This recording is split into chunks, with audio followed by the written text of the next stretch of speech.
المشاهدون الأفاضل، أسعد الله أوقاتكم أينما كنتم بكل خير. أحييكم وأقدم نشرة أخبار المساء من الفضائية الإريترية استهلها بالعناوين. انعقاد منتدى للخدمات الاجتماعية في عصب.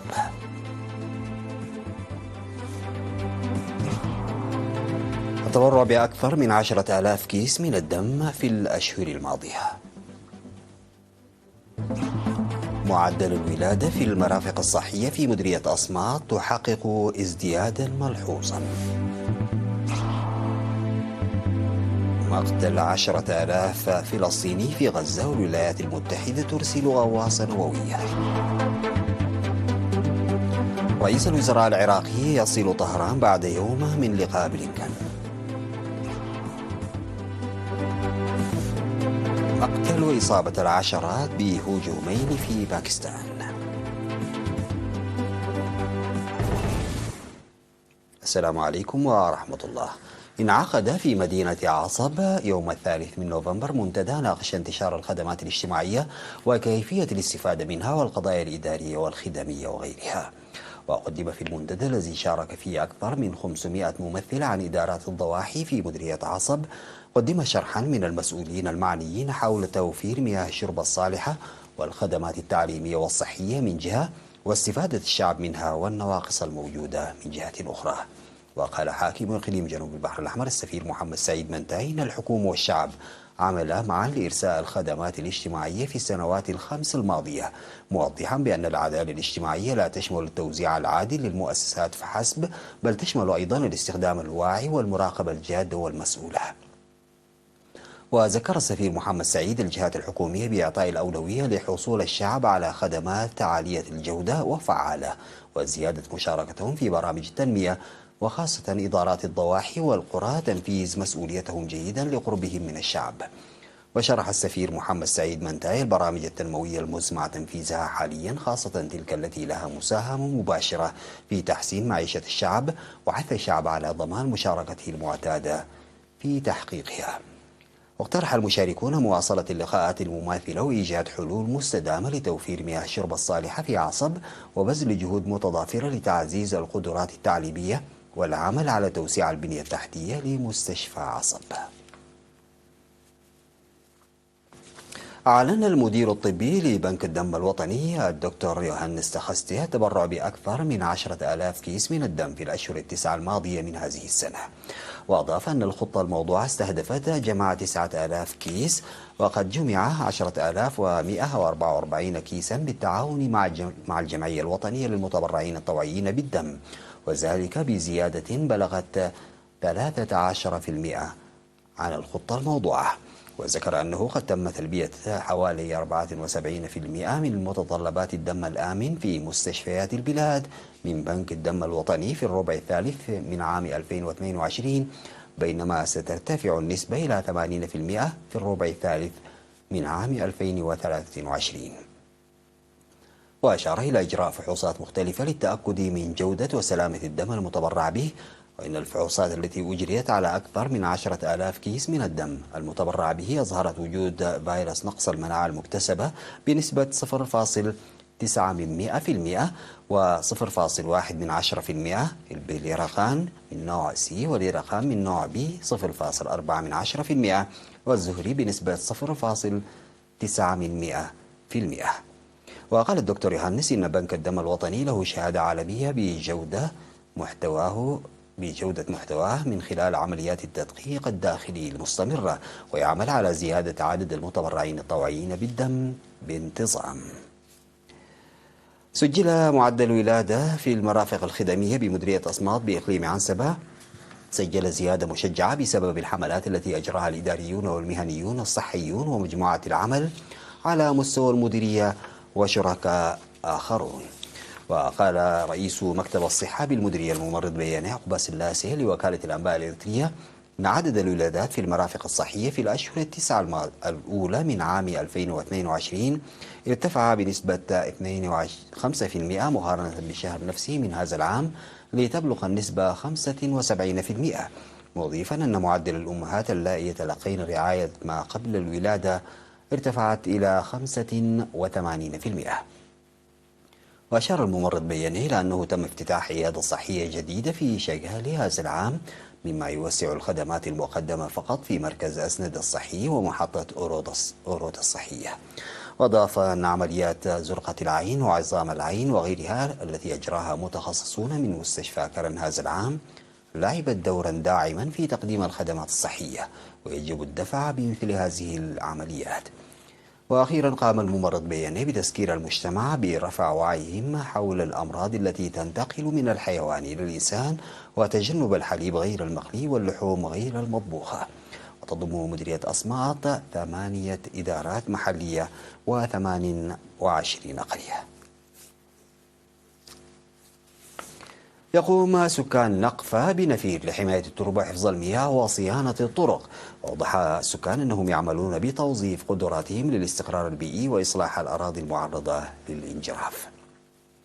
وذكروا بأن العمل الجاري بتعاون إدارة المديرية ووزارة الزراعة منذ شهر مايو الماضي يشتمل على بناء المدرجات والحواجز المائية والتشجير وصيانة الطرق.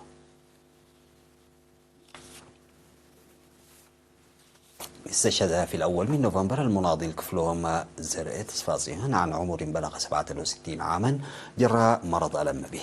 التحق المناضل كفلوم بصفوف قوات التحرير الشعبية في شهر نوفمبر من عام 1975، وخدم في مرحلة الكفاح المسلح في القوات المقاتلة وصولا إلى مفوض فصيلة، وبعد التحرير عمل في الفيلق 491 بدرجة مفوض سرية. المناضل الشهيد كفلوم زرعي متزوج وأب لابنين، وقد أوري جثمانه الثرى يوم 2 نوفمبر في مقبرة الشهداء في عتكليزان. وتعرب وزارة الدفاع عن بالغ حزنها لاستشهاد المناضل كفلوم زرعي وتقدم تعازيها لأسرته ورفاقه. بعد الفاصل سادتي يعود بالأخبار الخارجية.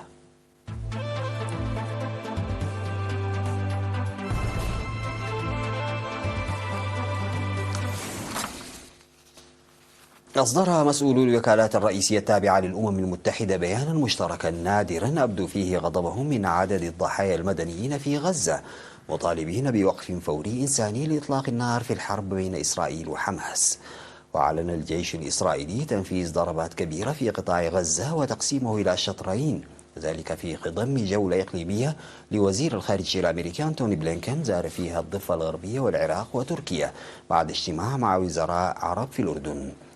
إلى ذلك قتل نحو 10,000 فلسطيني، قرابة نصفهم من الأطفال، في القصف الإسرائيلي المدمر منذ بداية الحرب التي اندلعت في 7 أكتوبر إثر عملية طوفان الأقصى، وأودى بنحو 1400 شخص في إسرائيل.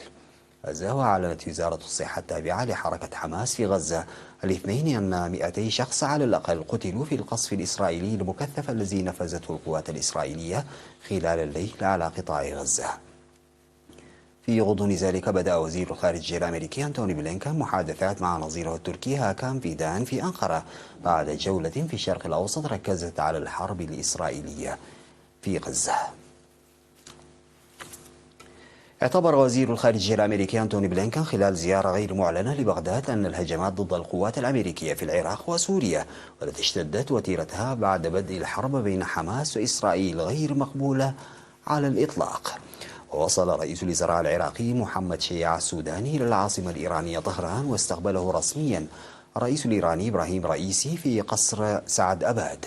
تأتي الزيارة بعد يوم من استقبال السوداني لوزير الخارجية الأمريكي أنتوني بلينكن في بغداد، حيث أجرى الاثنان محادثات في الوقت الذي تواجه فيه القوات الأمريكية في المنطقة تصاعدا في الهجمات التي تشنها الميليشيات المتحالفة مع إيران في العراق وأماكن أخرى. وحذرت الولايات المتحدة من أنها سترد على الهجمات التي تشنها الجماعات المدعومة من إيران. قتل 19 شخصا وأصيب عشرات آخرون في حادثين مختلفين في باكستان، وقع أحدهما في إقليم بلوشستان جنوب غربي البلاد، حيث تعرضت عربتان عسكريتان لكمين، ووقع الآخر في دير إسماعيل خان شمالي البلاد عندما استهدفت سيارة للشرطة. وقال الجيش الباكستاني إن هجوما على قافلة أمنية في جنوب باكستان أدى إلى مقتل 14 جنديا. وقع الهجوم قرب بلدة باسني لصيد في بلوشستان على طريق سريع يمتد على الساحل من الحدود الإيرانية إلى مدينة كراتشي الكبرى. وتعد بلوشستان موطنا لتمرد استمر منذ عقود من قبل مقاتلي عرقية البلوش الذين يطالبون بالاستقلال. وفي وقت سابق اليوم قتل 5 مدنيين وأصيب 21 آخرون جراء انفجار قنبلة استهدفت سيارة للشرطة في شمال غربي باكستان. ضرب طقس بارد وعواصف ثلجية غير معتادة شمال شرقي الصين، حيث أصدرت عدة مدن تحذيرات مشددة بشأن الطقس ونصحت الناس بالبقاء في منازلهم. وظهرت لقطات بثتها هيئة الإذاعة والتلفزيون المركزية الصينية سهولا وطرقا ومنازل مغطاة بالثلوج. وشهدت أيضا مركبات تتحرك في شارع مغطى بالثلوج في مدينة هولن بوير بمنغوليا الداخلية. وقالت سلطات الطقس في الصين إن بعض المناطق قد تشهد 8 إلى 10 سنتيمترات من الثلوج، وستنخفض درجات الحرارة في العديد من المناطق بشكل حاد. ومن المتوقع أن تؤثر العواصف الثلجية بشكل كبير على العديد من المدن في الأيام المقبلة. في ختام هذه النشرة فيما يلي تذكير بالعناوين.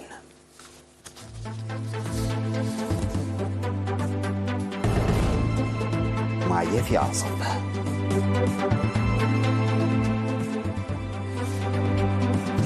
التبرع بأكثر من 10,000 كيس من الدم خلال الأشهر الماضية من هذه السنة. معدل الولادة في المرافق الصحية في مديرية أصمات يحقق ازديادا ملحوظا. مقتل 10,000 فلسطيني في غزة والولايات المتحدة ترسل غواصة نووية. رئيس الوزراء العراقي يصل طهران بعد يوم من لقاء بلينكن. ومقتل وإصابة العشرات بهجومين في باكستان.